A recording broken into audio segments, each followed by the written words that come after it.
اللہ پاک جل شانہ نے قرآن مجید میں چیلنج کر دیا، فرمایا زمین میری ہے تمہاری نہیں، آسمان میرا، ستارے میرے، چاند میرا، رات میری، دن میرا، یہ ہوا میری، یہ فضا میری، یہ درخت میرے، یہ پہاڑ میرے، یہ سمندر دریا میرے، سارا نظام کائنات میرا ہے، تو کس بات پہ فخر کرتا ہے؟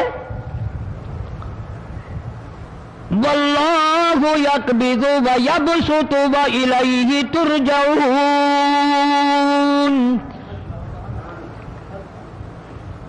روزی کا گھٹانا بڑھانا میرے اختیار میں ہے، موت کا بھیجنا میرے اختیار میں ہے، یہ میری مرضی۔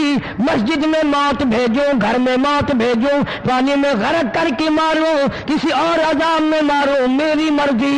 وَكَمْ أَهْلَكْنَا قَبْلَهُم مِّنَ الْقُرُونِ،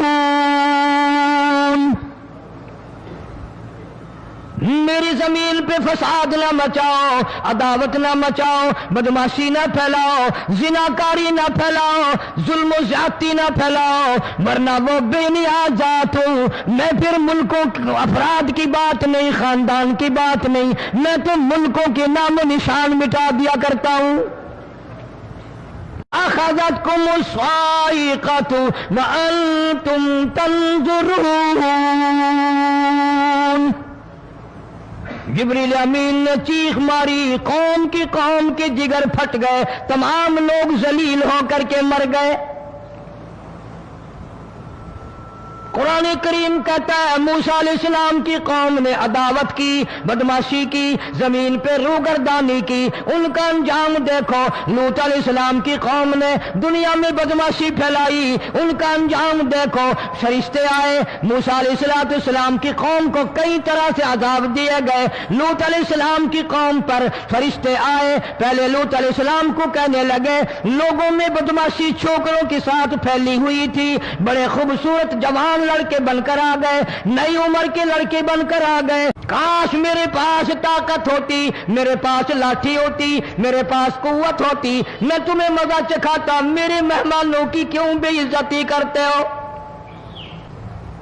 فرشتوں نے دیکھ لیا اللہ کا پیغمبر پریشان ہے، ہماری وجہ سے رو رہا ہے، بول اٹھے، قالوا انا ارسلنا الى قوم مجرمین۔ لوط علیہ السلام گھبراؤ نہ، ہم آدمی نہیں، ہم لڑکے نہیں، ہم چھوکرے نہیں، ہم تو فرشتے ہیں، انہیں آنے دو ہمارے پاس، اور آپ جلدی جلدی بستی سے نکل جاؤ، اپنے بچوں کو لے کر باہر نکل جاؤ۔ کیا کرو گے؟ فرمایا لنرسل علیہم حجارۃ من طین مسومۃ عند ربک للمسرفین، ہم اس زمین کو کاٹ کر آسمان کی طرف لے جائیں گے، اوپر سے پتھر برسائیں گے، نوکدار پتھر آئیں گے، پتھروں پہ نام لکھے ہوئے آئیں گے، یہ فلانے گنڈے کو لگے، یہ فلانے بدماش کو لگے، جو لڑکوں کے ساتھ بدماشی کرتے ہیں یہ اس کو لگے، یہ اس کو لگے۔ آسمان کے قریب لے جا کر پوری بستی کی زمین کو پلٹ کر زمین پہ پھینک دیا جائے گا۔ کون سا گناہ آج ہم نے چھوڑ رکھا ہے؟ ہر دوسرا تیسرا آدمی شرک کی لعنت میں گرفتار ہے، بیٹے مانگنے کے لیے قبروں پہ منڈے پڑے ہیں، جھولیاں پھیلائے کھڑے ہیں، حاجت روائی کے لیے ان کو پکار رہے ہیں۔ اللہ فرماتے ہیں ان تدعوہم لا يسمعوا دعاءکم ولو سمعوا مستجابوا لکم ویوم القیامت یکفرون بشرککم ولا ینبئک مثل خبیر۔ فرمایا ظالمو اتنی بڑی زیادتی نہ کرو، وہ اللہ والا مر گیا، قبر میں تم نے خود دفن کیا، غسل تم نے دیا، کفن تم نے پہنایا، جنازہ تم نے خود پڑھا، کندھوں پہ تم اٹھا کر لے کے گئے، وہ بیچارہ غریب مر گیا، تم اب اس کے سامنے کھڑے ہو کر منتیں مانگ رہے ہو، تمہیں شرم نہیں آتی؟ محمد الرسول اللہ کو دیکھو، سورج میں نے بنایا واپس یہ لوٹاتے ہیں، چاند میں نے بنایا ٹکڑے یہ کرتے ہیں، درخت میں نے اگائے قریب میں یہ بلاتے ہیں، میں نے کسی کو مارا زندہ یہ کرتے ہیں، کنکریوں کو بے جان میں نے بنایا، یہ لوگ کنکریوں سے کلمہ پڑھاتے ہیں، ذکر خدا کرواتے ہیں، تو لوگ حیران ہیں یہ کیسا ہے، اس کے حسن جیسا کسی کا حسن نہیں، اس کے جمال جیسا کسی کا جمال نہیں، اس کے پسینے جیسا کسی کا پسینہ نہیں، اس کی انگلیاں جیسی کسی کی انگلیاں نہیں۔ سن لو، جب اذان ہوتی ہے تو روئے زمین کی ساری دولت سمیٹ کر مسجد میں لائی جاتی ہے۔ جو مسجدوں میں آتے ہیں اللہ ان کو برکت بھی دیتا ہے اور ان کو روزی بھی دیتا ہے، اور جو مسجدوں میں نہیں آتے انہیں روزی تو ملتی ہے مگر برکت نہیں ملتی۔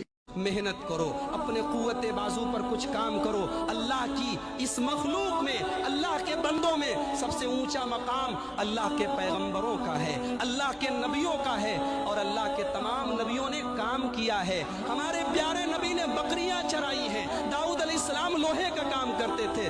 اسلام بیکاری کی تعلیم نہیں دیتا، اسلام مانگنے کی تعلیم نہیں دیتا۔ جس پیر کے چکر میں پڑے نا بیٹے، بلاؤ یوم یقوم الروح والملائکہ صفا لا یتکلمون الا من اذن له الرحمن وقال صوابا۔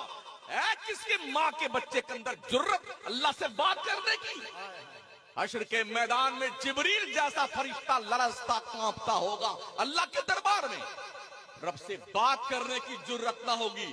بات وہ کرے گا جسے اللہ پرمیشن دے گا، وہ پرمیشن میرے مصطفیٰ کے پاس۔ رشتہ غلامی جوڑو نبی محترم سے، اور ان پاگل پیروں کے چکر میں مت پڑو جو یہ دھوس جماتے ہیں کہ ہم ہی جنت میں لے کے جائیں گے، وہ خود نہیں جائے گا بیٹا۔ میری قوم کے نوجوانوں، آج تمہیں ہو ہلا پسند ہے، لیکن تم جانتے ہو دنیا کل تمہارا قصیدہ پڑھ رہی تھی، دنیا کل تمہاری شان میں خطبہ پڑھ رہی تھی، دنیا کل تمہارے قدموں کو سلام کر رہی تھی، دنیا کل تمہاری بارگاہ میں قانون ادب طے کر رہی تھی۔ اس کی بنیاد پر نہیں کہ تم مراد آبادی ہو، اس بنیاد پر نہیں کہ تم رامپوری ہو، اس بنیاد پر نہیں کہ تم بریلوی ہو، اس بنیاد پر نہیں کہ تم ہندوستانی ہو، اس بنیاد پر نہیں کہ دنیا میں انسان ہو، اس بنیاد پر نہیں کہ تم ڈاکٹر ہو، اس بنیاد پر نہیں کہ تم فلسفی ہو، اس بنیاد پر نہیں کہ دنیا کے بڑے طاقتور ہو، اس بنیاد پر نہیں دنیا کے سائنٹسٹ ہو، اس بنیاد پر نہیں کہ دنیا کے بڑے پیسے والے ہو۔ اگر دنیا سلام کر رہی تھی تو اس بنیاد پر کہ آمنہ کا لال نبی ہے، تم اس کے وفادار۔ نعرہ تکبیر۔